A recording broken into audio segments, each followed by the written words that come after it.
Have you ever wondered what it feels like to stand on the roof of the world? I mean, really stand there, in a place where these massive, snow-capped mountains seem to hold the secrets of eternity? Well, that's where we're going. We're about to start a journey through the hidden worlds of Tibet and Nepal, lands that are just soaked in legend and this really profound spirituality. You know, one of our sources just puts it perfectly. This isn't just about how high up you are. It's a feeling that gets into everything. It's the sense that you're so high, the line between earth and heaven just blurs. The sky honestly feels like you could just reach out and touch it. And that really gets to the heart of the question for our journey today. As we move through these places, where myth feels just as real as the mountains themselves, you have to ask yourself, where does reality stop and the legend begin? Are they even separate things here? So our pilgrimage kicks off in Tibet, which for centuries has been this incredible beacon of faith. Our first stop, Lhasa. It's the spiritual and historical heart of the Tibetan people, and it sits at over 3,600 meters above sea level. Just breathtaking. Okay, so what's so fascinating about Lhasa is how these two incredible places define its spiritual landscape. On one hand, you have the Potala Palace. It's this majestic, towering symbol of leadership and wisdom that you can see from anywhere. But then you have the Jokong Temple, and that's the intimate, beating heart of the city's devotion. It feels like a rushing river of pilgrims and faith. But you know, faith here isn't always silent and contemplative. No way. At Sera Monastery, spirituality is loud, it's energetic, it's intellectual.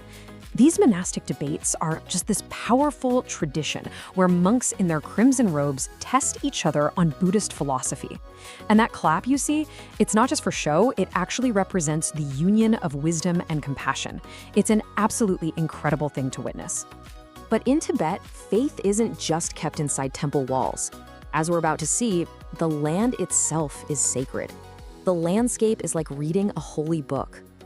Our journey into this sacred landscape has to start with Mount Kailash. It's this solitary peak, standing over 21,000 feet tall. Its sheer presence just dominates the horizon, and you can feel this power radiating from it that has drawn pilgrims for centuries. But here's the most important thing to understand about it. Despite all its fame, the number of people who have ever climbed to its summit is zero. Absolutely zero.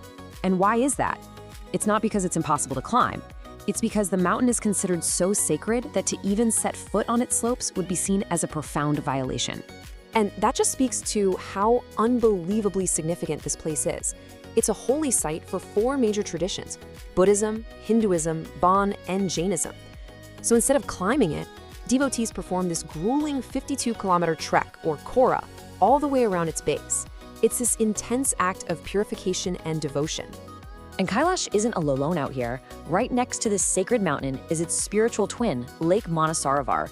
The belief is that it was literally born from the mind of a god, and that its turquoise waters can wash away the sins of a lifetime. Together, the mountain and the lake form this landscape where faith is just etched into every single rock and every wave. All right, let's cross the Himalayas. Our journey now takes us into Nepal, a nation that feels both incredibly ancient and somehow brand new at the same time. It's a country that was really forged from devotion, ambition, and this dream of unity. So how did Nepal even come to be? Well, for centuries, this whole area was a land of competing rival kingdoms. But back in the 18th century, a young king from the Gorkha highlands, Prithvi Narayan Shah, had this incredible vision to unite them all. And that's what created the Nepal we know today, this small country that somehow holds the world's highest peak and some of its deepest spiritual mysteries. At the very center of it all is the Kathmandu Valley, which is home to 3 ancient royal cities, and each one has its own totally unique identity. You have Patan, which is known as the City of Artisans, just filled with incredible craftsmanship. Then there's Bhaktapur, the City of Devotees. Walking through it feels like you've stepped back in time. And finally, Kathmandu itself, the chaotic, vibrant, amazing city of life. And watching over this whole valley is the immense Buddhanath Stupa. It's not just the massive white dome, it's the compassionate, all-seeing eyes that are painted on its spire.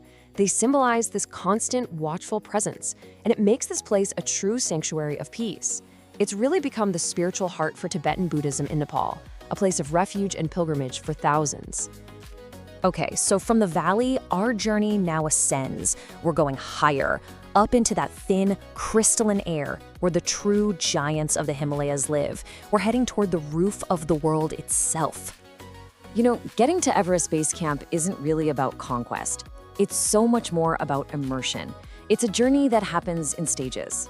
At first, it's just a glimpse of these towering peaks way off in the distance. Then comes the real deal, the profound physical and mental challenge of the ascent. When you finally arrive, you feel suspended, like you're floating between the earth and the sky. But the final stage, that's the most powerful one. It's this humbling, awe-inspiring realization of just how small you are in the face of something so impossibly, unbelievably vast. For our final chapter, we're going to step away from those iconic peaks. We're heading to a landscape that's defined not by its height, but by its stillness, the former kingdom of Mustang. The whole language of the land just shifts here. We've left the world of ice and snow, and now we're in this high-altitude desert. This is a place that has been sculpted over millennia by nothing but the raw power of wind and time, and it's created this stark, breathtaking kind of beauty. And the colors, wow. The color palette is just astonishing. You find yourself in this world of ochre cliffs and deep canyons, where the ground itself is a canvas of these incredible rust reds and stark bone whites, all scorched by the sun and polished by the wind. And inside this stark landscape, a really resilient Tibetan culture has been preserved. Its profound isolation has almost acted like a shield, you know? It's allowed ancient monasteries to cling to cliffs and prayer flags to flutter over valleys where the old ways just continue, completely unbroken by the noise of the modern world.